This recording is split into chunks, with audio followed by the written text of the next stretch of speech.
Bismillahirrahmanirrahim. Assalamualaikum warahmatullahi wabarakatuh. Alhamdulillahirabbil alamin. Wa bihi nasta'in wa ala umuri dunya waddin. Wassalatu wassalamu ala asyrafil anbiya'i wal mursalin sayyidina Muhammadin wa ala alihi washabihi ajmain. Amma ba'du. Yang terhormat kepada Bapak Zulkifli Amnan selaku dosen pengampu mata kuliah Islam Ulil Albab.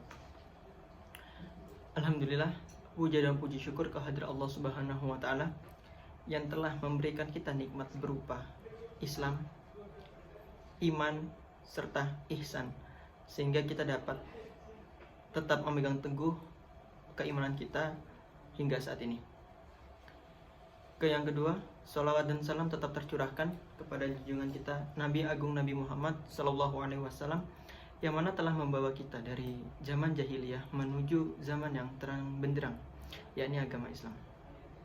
Yang ketiga, perkenalkan, saya Ishak Amrullah dengan NIM 205-263-4,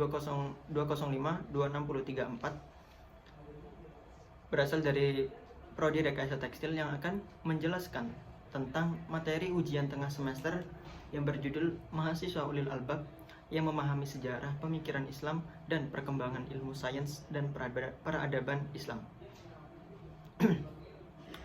Baik, seperti yang kita ketahui bahwa Allah Subhanahu wa taala telah menciptakan manusia sebagai sesempurnanya makhluk. Seperti yang dia telah dijelaskan dalam firman Allah dalam surat At-Tin yang berbunyi, laqad khalaqnal insana fi ahsani taqwim, yang memiliki arti sungguh telah menciptakan siapa Allah kepada manusia dalam bentuk sebaik-baiknya bentuk. Sehingga dalam ayat tersebut dijelaskan menjadi pembeda antara manusia dengan makhluk-makhluk lainnya. Apa yang membuat manusia dengan makhluk-makhluk Allah lainnya itu menjadi berbeda? Yaitu Allah memberikan akal dan hati kepada manusia, yang mana akal itu untuk dapat membedakan antara yang batil dan yang hak, serta hati untuk merasa dan mengasihi.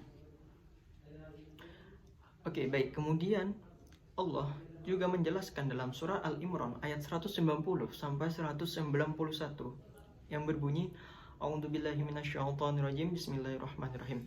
Inna fi khalqis samawati wal ard wa ikhtilafil laili wan nahar la ayatin li ulil albab alladzina yadhkuruna Allaha qiyaman wa qu'udan wa 'ala junubihim wa yatafakkaruna fi khalqis samawati wal ard rabbana ma khalaqna hadza batila subhanaka faqina adzabannar.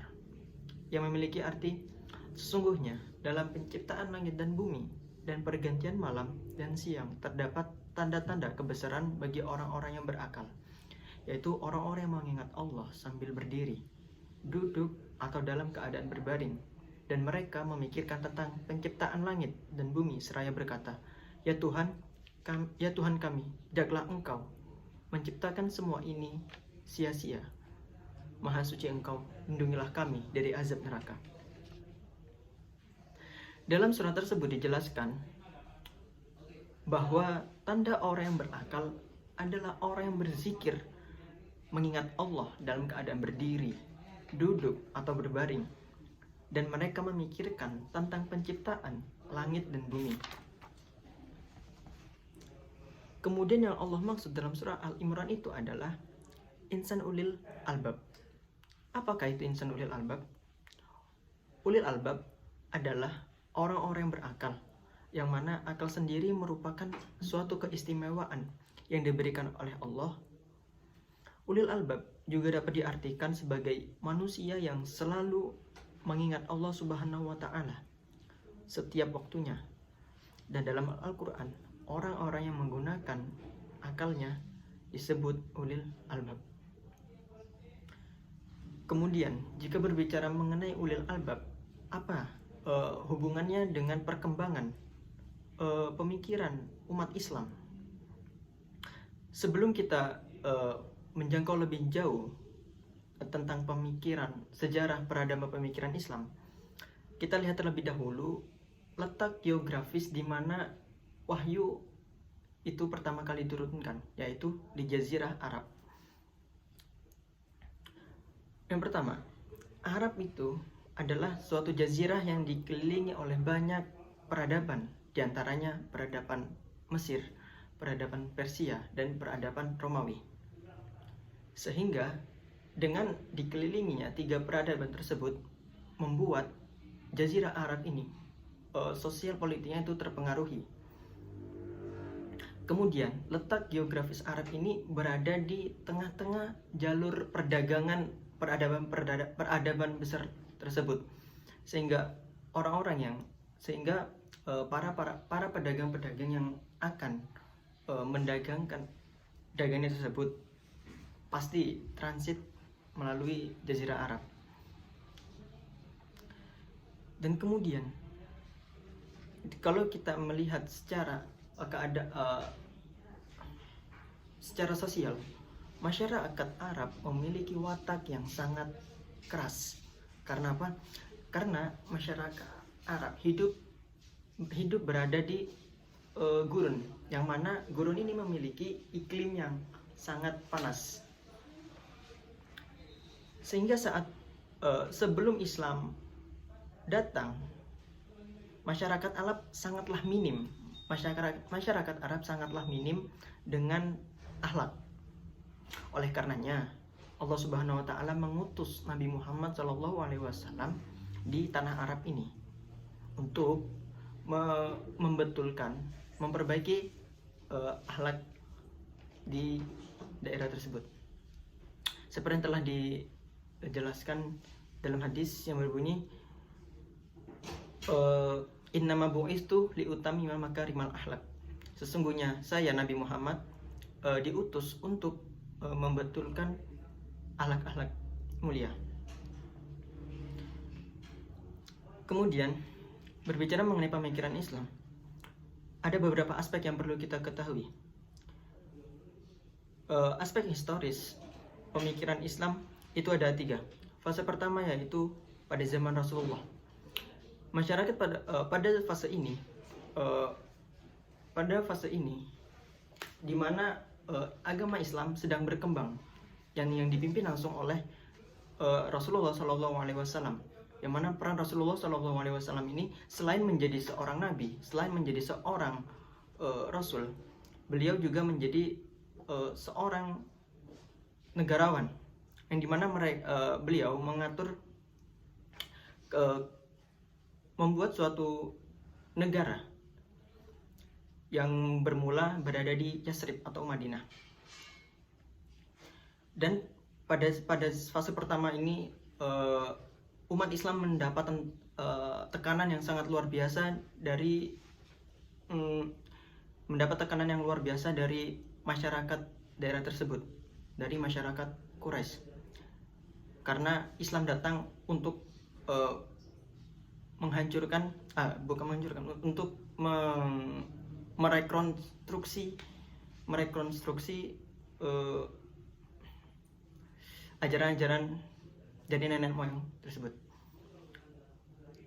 Kemudian pada fase kedua, yakni pada fase Khulafaur Rasyidin, yang dimana pada fase ini fase saat Nabi Muhammad SAW telah wafat, yang mana fase ini dipegang oleh 4 sahabat beliau, yang pertama ada Abu Bakar As-Siddiq, Umar bin Khattab, Utsman bin Affan, dan Ali bin Abi Thalib. Pada fase ini banyak sekali pergolakan yang terjadi, serta perkembangan wilayah Islam yang lebih meluas. Seperti pada zaman Abu Bakar As-Siddiq, ini memerangi kaum-kaum murtadin, yaitu memerangi kaum-kaum yang murtad yang pernah dipimpin oleh Musailamah Al-Kadzab. Kemudian pada zaman Umar bin Khattab melakukan ekspansi ke negara-negara luar sampai hingga ke Persia, Suriah, hingga ke daerah tanah Afrika. Kemudian ada pada zaman Utsman bin Affan, di mana pada zaman beliau dibentuknya tentara angkatan laut yang sangat kuat. Kemudian pada zaman Ali bin Abi Thalib juga. Kemudian ada fase yang ketiga, yakni fase kerajaan yang pada saat itu dipimpin oleh dua dinasti besar, yaitu dinasti Umayyah dan dinasti Abbasiyah. Dinasti Umayyah ini dinasti yang dibangun oleh salah satu sahabat Nabi yang bernama Muawiyah bin Abu Sufyan. Kemudian dinasti Abbasiyah ini adalah dinasti yang dibangun oleh salah satu kerabat yang masih ada hubungannya dengan Rasulullah, dari pamannya, yaitu Abbas. Pada zaman dua dinasti ini banyak sekali perkembangan ilmu yang sangat luar biasa, mulai dari sains, teologi, dan lain-lain. Pada zaman dua dinasti ini, ekspansi yang luar biasa untuk wilayah-wilayah Islam, serta mengembangkan ilmu-ilmu yang lainnya, baik itu ilmu agama maupun ilmu akhirat. Berkembangnya ilmu bahasa, berkembangnya bahasa Arab, dan lain-lain.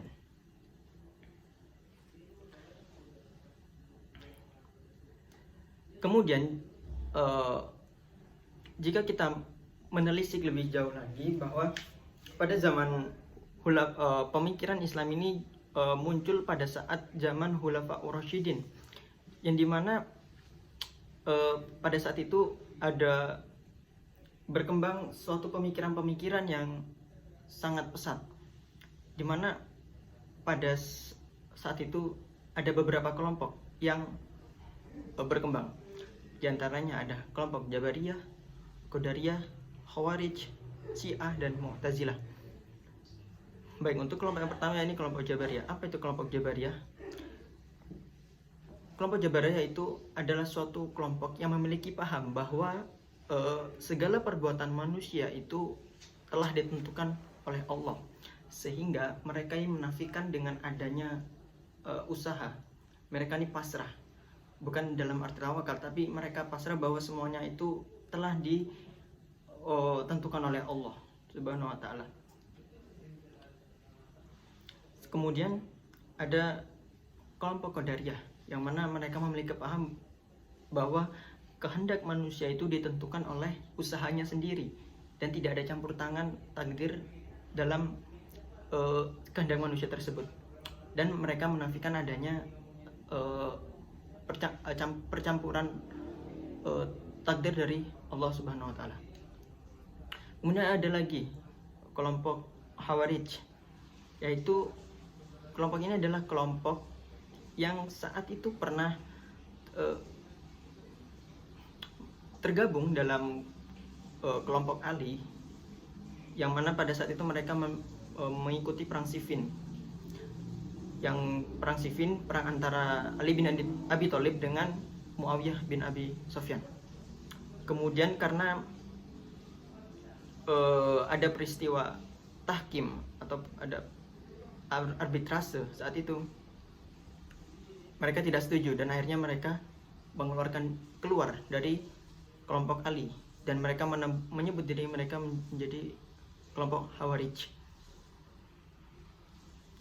Kelompok ini adalah kelompok yang tidak setuju dengan dua sahabat Ali dan Muawiyah, dan mereka menganggap kafir orang yang berada di luar kelompok tersebut. Kemudian ada kelompok Syiah. Kelompok Syiah ini adalah kelompok yang pendukung setia Ali, sehingga mereka sangat mengagungkan Sayyidina Ali. Kemudian ada kelompok Mu'tazilah, kelompok yang bisa dikatakan sangat mengunggulkan akal, sehingga pernah kaum Mu'tazilah juga pernah menyebutkan bahwa Al-Quran itu adalah makhluk Allah, bukan firman Allah.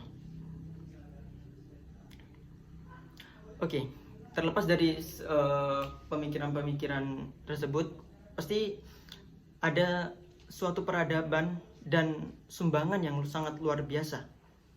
Baik, sebelum kita menjelaskan tentang sumbangan dan peradaban Islam, sebelum Islam datang, ada 6 peradaban yang pernah berkembang. Di antaranya peradaban Yunani atau peradaban Helenisme, yang mana saat itu tokoh yang besar seperti Plato dan Aristoteles. Kemudian ada peradaban India yang menemukan ilmu matematika, ada peradaban Persia, peradaban Romawi, peradaban Arab sebelum Islam, dan peradaban teori tentang alam sebelum Islam. Kemudian apa saja yang menjadi petunjuk berkembangnya peradaban Islam ini? Ada beberapa petunjuk. Yang pertama, ada beberapa petunjuk yang menyebutkan bahwa Islam ini merupakan peradaban yang sangat luar biasa. Yang pertama, Al-Quran dan Sunnah Nabawiyah. Bahwa pada masyarakat Islam itu menggunakan Al-Quran dan Sunnah sebagai petunjuk mereka untuk bisa mengembangkan ilmu-ilmu tersebut. Kemudian ada masyarakat Islam, karena dalam agama Islam digaungkan dengan adanya kesatuan universal yang telah difirmankan oleh Allah dalam Al-Quran, sehingga menjadi dan membuat peradaban Islam menjadi peradaban yang tiada duanya. Kemudian agama Islam juga menjadi peradaban Islam menjadi pembuka jalan bagi peradaban-peradaban setelahnya. Kemudian apa saja ciri-ciri tersebut? Ciri-ciri berkembangnya peradaban Islam diantaranya adalah universalitas, yang mana dalam ajaran Islam ini diajarkan universalitas, tidak adanya kasta-kasta, bahwa semuanya dianggap sama. Kemudian adanya tauhid, dan umat Islam itu juga adil serta moderat. Kemudian bagaimana perkembangan sains dalam hal tersebut? Dan dijelaskan bahwa perkembangan sains pada saat itu sangat luar biasa berkembang. Di antaranya adalah perkembangan eksperimen ilmiah, karena pada saat itu telah ditemukan suatu metode ilmiah yang sangat luar biasa.